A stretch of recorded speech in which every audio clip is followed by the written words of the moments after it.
¿Cómo conocernos mejor a nosotros mismos? Se ha dicho y es muy famosa la frase que dice que no puedes amar lo que no conoces. Pero todavía es más profundo el sentido de esa frase, porque realmente nada de lo que jamás has visto puedes amar. No puedes tener ningún sentimiento bueno o malo hacia alguna cosa que ni siquiera sabes que existe. Conforme vamos creciendo y vamos teniendo conciencia de nosotros, de nuestra humanidad, de nuestros gustos, de todo lo que nos hace ser quien somos, vamos defendiendo aquellas cosas que sabemos que nos dan placer, que cubren nuestras necesidades, las básicas, empezando cuando somos bebés, y después vamos descubriendo que somos, bueno, esa es la frase, descubrimos que somos y que somos distintos, o sea, me refiero a que somos separados de aquellas personas que nos cuidan y que tenemos pensamientos eh, propios donde realmente nadie es capaz, o más bien no es posible que nadie pueda ahondar. O sea, tenemos esa parte muy hermosa que Dios nos permite tener, que es nuestro propio corazón, para llamarle de alguna forma, pero es nuestra mente, nuestra voluntad, nuestros pensamientos. En esa parte realmente nadie se mete, Dios no se mete, la respeta, no debe nadie de meterse, que ese es otro punto, que hay gente que de pronto hace eso con técnicas de sugestión, gente que mal usa técnicas como hipnosis y otro tipo de cosas para poder afectar la mente de las personas. Pero realmente esa es una parte, esos pensamientos, esa voluntad, esa libre voluntad, donde nadie se mete. Y eso empezamos a tener conciencia de eso, pues desde que más o menos tenemos ya los 3 años, y nos damos cuenta que en nuestros pensamientos, en nuestros razonamientos, no hay nadie más que nosotros mismos. No obstante, tenemos precisamente en esos mecanismos de pensamiento, vamos adquiriendo y conociendo el mundo con el que interactuamos diario. Entonces vamos guardando información acerca de las propiedades que conocemos de los objetos, es decir, empezamos a conocer qué cosas rebotan, qué cosas se rompen, qué cosas son delicadas, qué cosas podemos usar para determinado fin. También conocemos de sabores, de texturas, todo esto, bueno, por medio de los sentidos, vamos adquiriendo este conocimiento a través de nuestro cuerpo y todo eso pasa a través de nuestro pensamiento y obvio a través del razonamiento que va perfeccionándose conforme vamos avanzando, ¿no?, en nuestra madurez. Esto es muy interesante porque también así como conocemos y adquirimos esos nuevos conocimientos todos los días, también vamos conociendo nuestros propios gustos, podemos decidir si nos gusta más el sabor chocolate o la vainilla, si encontramos más placentero desayunar pan con leche u otro tipo de desayunos. O sea, empezamos también a definirnos como individuos, a identificarnos como personas, pero en ese proceso también vamos entendiendo la forma en la que nos relacionamos con los demás, o sea, no solamente con los objetos sin vida, ¿no?, sino también con aquellas cosas que son vivas, ¿no? Aprendemos que las plantitas son vivas, conocemos los animales, ¿no? Cuando somos niños en especial, nos llama mucho la atención cómo se comportan los animales, ¿no? Nos conectamos con ellos, empezamos a interactuar y también con nuestros semejantes, con nuestros hermanos, nuestros papás, abuelos, con la familia o con quien nos haya tocado vivir. Y observamos. El ser humano es un ser que aprende mucho de la imitación, porque se fija cómo es que los demás resuelven estos retos diarios, todo lo que un ser humano vive a diario. Se fija mucho cómo su mamá hace las cosas, cómo su papá hace las cosas, los hermanos. Y también es muy interesante, te vas identificando con tu propio sexo, ¿no?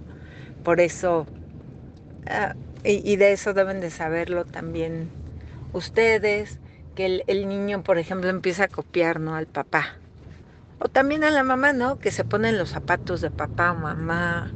O que ya desde muy pequeños quieren copiar los roles que ven que sus papás tienen en su casa, ¿no? Eso es todo lo normal del mundo. Pero también una cosa que aprendemos y que cuando somos niños pues nos ayuda es la forma en la que enfrentamos las dificultades, la forma en la que enfrentamos la frustración, la forma en la que enfrentamos, para resumirlo en una palabra, cómo enfrentamos el dolor o cómo lo evitamos, cómo evitamos las situaciones estresantes. Todo lo que les estoy platicando realmente se puede resumir o lo podemos expresar como una escala de incomodidad que empieza desde las cosas más pequeñas, desde quizás una mirada de enojo que recibamos de nuestros papás, hasta la incomodidad más fuerte, hasta un golpe, o si lo pusiéramos digamos, en escala, podríamos proyectarlo como que tenemos sufrimientos o dolores, tanto físicos como por el lado mental, ¿no?, y espiritual, que van de los más pequeños a los más grandes. Y buscamos, como toda persona buscaría, evitarlos. Buscamos evitarlos. Y una de las formas en las que evitamos el dolor o la frustración, este tipo de situaciones, es usando o no diciendo la verdad tal como es, no expresando la realidad, sino usando tal cual el nombre es la mentira. Usamos mentiras. Las usamos para expresar o enfrentar situaciones, pero a la primera persona que le estamos o que le proponemos cualquier idea que proponga una mentira pequeñita, o muy grandota, es a nosotros mismos, porque como ya llevamos tiempo interactuando en este mundo, teniendo las relaciones con nuestras familias y con las personas que conocemos, nosotros, bajo ese sentido común que tenemos, vemos si podría o no funcionar aquella propuesta que vamos a presentar, en lugar de decir la realidad como es o como fue. Entonces es cuando tomamos la decisión de quizás no decirle a mamá que yo fui la que me acabé las galletas, puesto que tenía prohibido agarrarlas. Y entonces puedo comentar que no sé nada, que yo no las agarré. Me voy a evitar, obviamente, ahí que me regañen. Tantas cosas que desde pequeños aprendemos que podemos hacer y aprendemos a que es útil, porque nos ayuda a resolver situaciones que son totalmente triviales, o sea, cosas que no son importantes al parecer, o nos puede parecer que son tontas, cosas muy sencillas. Pero también conforme sucede en nuestra vida, vamos aprendiendo a usarlas cada vez en situaciones más complejas para enfrentar responsabilidades más grandes y así sucesivamente. En la psicología común, la mentira es vista como algo útil que no tiene que ser siempre usado, ¿no? O sea, pero se ve como algo que está ahí presente y que le sirve de alguna forma al ser humano. Y definitivamente sí está presente en todos. Por eso en la terapia que yo manejo,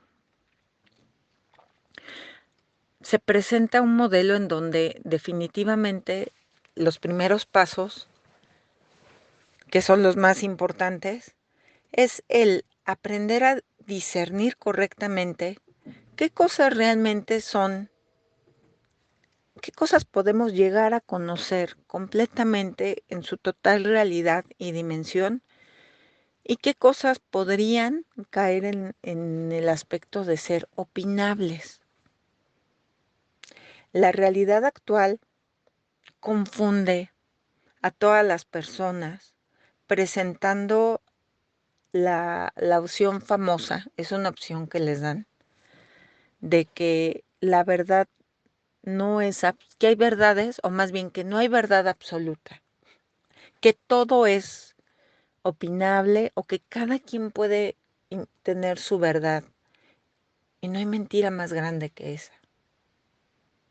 No hay mentira más grande que esa. Realmente, el único aspecto aquí a definir es tener el suficiente conocimiento o discernimiento para poder entender qué cosas son opinables y qué cosas son realmente absolutamente verdad.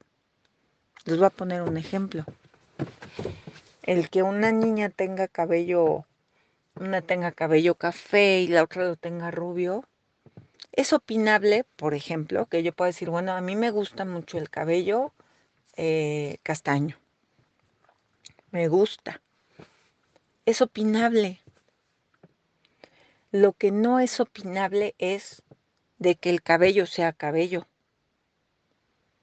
Esa es una verdad absoluta, o sea, le pueden cambiar el nombre dependiendo del lenguaje o en qué idioma estemos hablando, pero el concepto es el mismo. Aquel, aquel pelo o eh, podríamos usar aquel folículo pilar que salga de la cabeza de cualquier ser humano, se le llama cabello. Cualquier cosa en otro idioma que tenga ese significado es el cabello y es absoluto. Punto. Eso no está a discusión. ¿De qué nos puede servir tener estos conceptos bien entendidos? Pues que cuando empecemos este caminito para conocernos a nosotros mismos, nos va a servir para poder enfrentar de una manera más real y sin miedos lo que realmente efectivamente soy, lo que realmente sé que tengo, tanto mis habilidades como mis debilidades, como en qué cosas puedo mejorar, qué vicios tengo, muchísimas cosas que posteriormente vamos a poder tratar en otras pláticas. El punto es que, ¿cómo podemos conocernos bien? La respuesta es que solamente podemos conocernos si empezamos a reflexionar de manera muy profunda qué tanto soy capaz de reconocer la verdad. Y podemos empezar desde de qué manera enfrentamos cotidianamente la vida. Y este es un aspecto que no nos tiene que dar miedo, porque podemos partir desde el hecho de que todas las personas usamos mentiras o las hemos usado en algún momento de la vida. Ya será, y eso es parte también de la terapia, ya será en aspectos posteriores donde las personas, con toda la libertad que son capaces de tener, pueden decidir si la usan o no.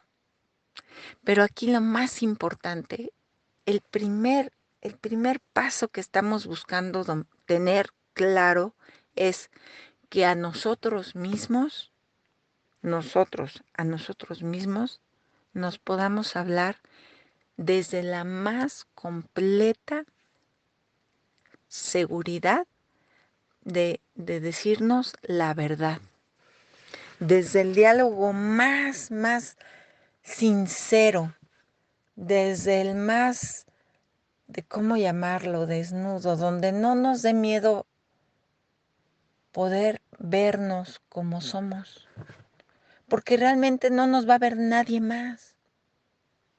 No hay nadie a quien le tenga uno que explicar o decir las cosas que uno empieza a encontrar cuando empieza uno a hacer esta reflexión tan profunda. Este primer paso, el cómo podemos conocernos a nosotros mismos, este primer paso es, voy ver, voy a empezar a conocerme tal como soy. No necesito tener ningún velo para poder verme a mí, porque nadie me está viendo. Es una parte tan personal, tan hermosa que Dios nos dejó. Ahí nadie se mete, nadie. Es hermoso podernos ver, porque el podernos conocer nos permite también empezar. Fíjense que ahí no es tanto, no va a ser justificar, porque eso de antemano, el empezar a usar justificaciones que finalmente son mentiras, de alguna manera son mentiras, porque estamos buscando el explicar el por qué estamos cayendo en algo que sabemos que no está bien. En lugar de decir, bueno, finalmente yo tengo esta inclinación o tengo este vicio y es parte de mí. Al decir y al aceptar que eso es parte de mí, que, que vive conmigo, que yo soy eso, nos permite entonces poder empezar a cambiarlo o a trabajar en eso, si es mi voluntad hacerlo, o sea, puedo ejercer entonces mi libertad. Es extraordinario lo que uno puede hacer cuando empieza uno a hacer es como no es introspección, pero en parte sí, porque nos vemos tal como somos. No nos vamos a juzgar, porque si empezamos a juzgarnos, entonces sí vamos a empezar a decir excusas. Bueno, es que yo hago esto porque esto y esto. Y yo hago aquello, ay, sí, pero es por esto. Es que mi mamá me enseñó, es que mi abuelo era así, es que los esques los vamos a hacer a un lado, porque al momento que empecemos a aceptar lo que somos, lo bueno, lo malo, todo. Entonces vamos a empezar a hacernos cargo, entonces sí, de todo lo que podríamos llegar a hacer, a trabajar en aquellas cosas, en una o dos que en nuestra libertad decidamos trabajar y que también si no queremos cambiarlas, entonces por lo menos aceptar, también esa es parte de la libertad, decir, bueno, yo acepto que soy así. Esa es libertad de cada quien y no lo quiero cambiar, pero entonces hazte responsable de las consecuencias que eso puede tener, porque en muchas ocasiones aquellos vicios, inclinaciones, tentaciones, tantas cosas que sabemos que no están bien, tenemos que responsabilizarnos de las consecuencias a las que nos puede llevar en no querer enfrentarnos a ellas, en no haber dado pelea ni un poco por dominarlas. Porque muchas veces esas cosas que parecen pequeñitas, sin importancia, insignificantes, son por las que podemos perder realmente cosas muy grandes. Y no se diga si nos metemos, obviamente, en el aspecto espiritual, porque muchas de ellas pueden ser las que cuando nos empecemos a conocer, nos demos cuenta que son las que están manejando nuestra vida. Somos esclavos de ellas. Nosotros no las dominamos, sino ellas nos dominan a nosotros. Y pensamos nosotros que somos muy listos, porque nosotros lo hacemos. Y nadie sabe, nadie se entera, y tengo aquí esta justificación que me permite entonces actuar de esa forma, o pensar de esa manera, o permitirme pensar estas cosas, ¿no? Conocernos a nosotros mismos en ese nivel de reflexión, en donde poco a poco empecemos a vernos tal como somos, nos permite empezar a amarnos, a vernos como Dios nos ve. Y entonces entendemos por qué Dios nos ama, por qué somos valiosos. Y entonces incluso puedo, aparte de dar esas peleas con mis cosas, o sea, yo empezar a dominar esas cosas que no me gustan, pero no porque otra persona me lo esté exigiendo, no porque, y no es que esté mal, porque gente que nos ama nos puede señalar cosas que ven que no estamos haciendo bien, pero es que por lo regular ese camino no funciona, porque cuando una persona nos está pidiendo que cambiemos algo que no queremos cambiar, regularmente rechazamos ese cambio. Se trata de que valoremos esa libertad que al momento de empezarnos a querer, nos damos cuenta que es amor, y es un amor que Dios nos da para empezar a perfeccionarnos y a caminar hacia Él. Que cómo nos ama. Y encima de todo Él te dice, no vas a estar solo, porque si de verdad empiezas a darle pelea a eso que traes, yo te voy a ayudar. Pero necesitas divorciarte completamente de ese error, de aquello a lo que quieres pelear, aquello con lo que vas a dar batalla, que ya no te gusta, que te das cuenta que eso está dañando tu vida, que ya no lo quieres más.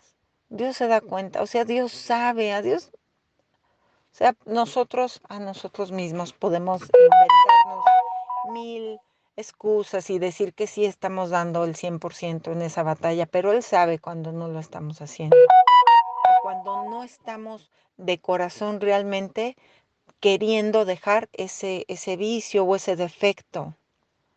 Pero cuando lo hacemos realmente, cuando ese arrepentimiento y ese conocimiento sobre uno mismo es tan profundo, cuando uno realmente lo hace de corazón y uno se arrodilla ante Dios, Él ayuda.